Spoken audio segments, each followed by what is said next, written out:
Well, you're dealing with her during this time, but she's thinking every morning that this might be my last day of freedom because if I get convicted, I'm facing life. Yes. You can't be convicted of bombing police stations and expect to ever go home. Right. So there was an urgency in the way she was living at the time. Was she really stressed out during this time? We didn't feel that. Everybody had their own issues. We all had problems. Every time I got in the car in Jersey City, they had a squad of Jersey City police who would stop us. And they would just try to incite us to do something stupid. I had a couple of them put guns to my clicker.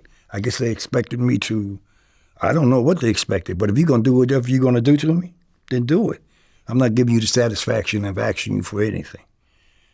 So we all had those issues. With every branch of the party, everybody had issues with the police.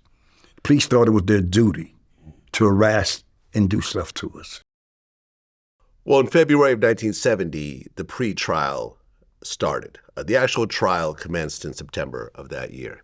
So the charges that were brought against the Panther 21 was attempted murder, conspiracy to commit murder, conspiracy to bomb buildings, and other conspiracy charges.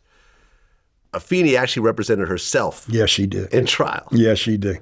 Did you think at the time that was kind of crazy? No, but the case was so weak, if you know what I'm saying. It was a weak case. But still, she's not a lawyer. No, she's not. Right. And she didn't go to law school. I don't know if she even took any law classes. But I think she was getting advice from the lawyers that were right there. Right. She represented herself. She was interviewing key witnesses. She would argue in court. Well, she actually was cross-examining like the actual, police snitches on the stand and was getting them to actually, mess up and stumble over their own, stories. It was a fairly impressive thing to pull off, once again, considering this is not a lawyer. But when you have the truth on your side, sometimes you can present that, and it becomes obvious to a lie. And they were lying. Well, right. One of the undercovers, Ralph White, she actually got him to admit under oath that he and two other agents had organized most of the unlawful activity. Right. Okay. So this trial lasted 8 months.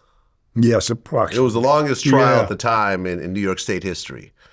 So, like I mentioned before, Afeni was still married to Lumumba. Mm-hmm. You guys were sleeping together. Mm-hmm. At the same time, and Lumumba was still locked up while she was out. At the same time, Afeni was sleeping with a guy named Kenneth Legs Saunders. Possibility, I think so. Yeah, but we didn't have any. Did you know Legs at all? No, I didn't know. No idea. So Legs was part of Nicky Barnes's crew. Mm-hmm. He was, drug dealer, hustler, right. In and out of jail. At one point, he went to prison in the mid-'80s and ended up passing away. Afeni gets pregnant, and she's sleeping with you, Legs, and possibly Lumumba around the same time. Right. When she gets pregnant, does she tell you I'm pregnant? She knew. We all knew. When we had the meetings, everybody knew that baby was mine and hers together. That was a fact. Were you married at the time? No. I didn't get married till later. Maybe 71. Okay, about a year later. Yeah. But did you have like a girlfriend back in Jersey that you were? No, we were busy, so we didn't have girls. You didn't have time to go on no dates. You know what I'm saying? It's kind of hard. You just do what you got to do. You can get when you can get it. That's all. Bro. Get what That's you all can it get was. when you can get it. Right. And we were free with that. Not that everybody didn't have moral values, but everybody knew tomorrow, just like you said, might be my last day of freedom. Right. I might get shot in a home invasion tonight. So when you saw somebody on your level and they decided that they wanted to sleep with you, just did that. Well, she tells you that she's pregnant. Yes. Did you have kids at the time? Yeah, I think I had one, Landon, my oldest son. Okay. He was born 1970. Okay, so you have like a newborn baby. Yes. At the time. Yes. But now you have another child on the way with another woman. Right. No, the same woman. Well, no, Afeni, I mean. Oh, yeah, okay. But here's the trick, too. I had another child also coming with the mother, my first wife, Carol. Okay. Landon's mother. So there was 3 kids right around in the same year? Let's say it this way. Malik was born May 25th, 1971. Tupac was born June 16th, 1971. What can I tell you, brother? Shit happens. What are they called? Irish twins. It just happens. It just happens. Things happen. What are you going to do? Okay, but Afeni tells you, I'm pregnant. Right. Was there any conversation of, okay, we're going to be a couple, we're going to get married? Never. None of that? Never. We never even thought of that. We called each other kind of like husband and wife, but if you went with someone and if you had a baby with them, that title just went with that. You have to... Okay. She's pregnant, but the trial is Still going. Yeah. So she's in court with Tupac in her stomach. And in her stomach. And the trial is still going on. After 8 months, on June 16th, 1971, the entire Panther 21 were acquitted. Yes. When you heard the news that everyone was acquitted, and you had, I mean, not just Afeni, you had multiple friends that were part of the Panther 21. Right. How did you feel when you heard the news? Were you surprised? Not. I was surprised that truth prevailed. Sometimes truth doesn't always prevail, Vlad.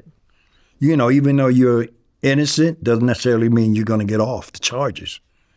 But this time it did. And it was a waste of money. But look how much money they drained from my car. Look how much money they took from the Panthers' funds. For the lawyers, for the bail. They knew what they were doing. It was trumped up charges. Right, but you know how this goes sometimes. You could have trumped up charges. I'm sure you have a lot of friends in prison right now with trumped up charges. No doubt about it. That was the worrying part. That in fact they could go to jail. Exactly. Yeah. Afeni gets out and she gives birth. Here's the interesting part. Your last name is Garland. Mm-hmm. Afeni's real last name is Williams. Mm-hmm. Lumumba's real name is Anthony Costin. Mm-hmm. Tupac's original name when he was born was Lassane Parish Crooks. Cool. Believe me, we had issue with that name. So you were aware that this was his name? Yes, and did not like it at all. I have no idea why, reason she would do that. Right, and also Kenneth Legg's last name is Saunders. Once again, a name that doesn't match with anyone that she was dealing with at the time. Yeah. Any idea why she would name Tupac Lassane Parish Crooks? I have no idea. I can't even begin to understand that. When you asked her, what did she say? Something about family, I don't know. I can't remember, bro. I just told her I didn't like it. Were you listed on the birth certificate? No. Nor after Tupac died, that little spot where they said, the mother, Afeni Shakur, father, deceased. Okay. That's when we fell out, pretty much. Oh, when you found out that you were listed as dead. Dead. On Tupac's birth certificate. And I'm thinking that it was all on me, which with 15 years of not seeing your son is a lot on you, one way or the other. But back then we didn't have computers, we didn't have the things you use today to locate people. She moved around, I moved around. It was just different, bro. It was just different. Okay. She has the baby. Lumumba is out of prison along with the other Panther 21. They get divorced, or whatever that means. Whatever it means. Whatever that means, after he found out that the baby wasn't his. See, I didn't know that. See, that show tells you how strong we was going. You know, everybody thought me and her were like a couple. Yeah. Every Panther officer in the East Coast thought that.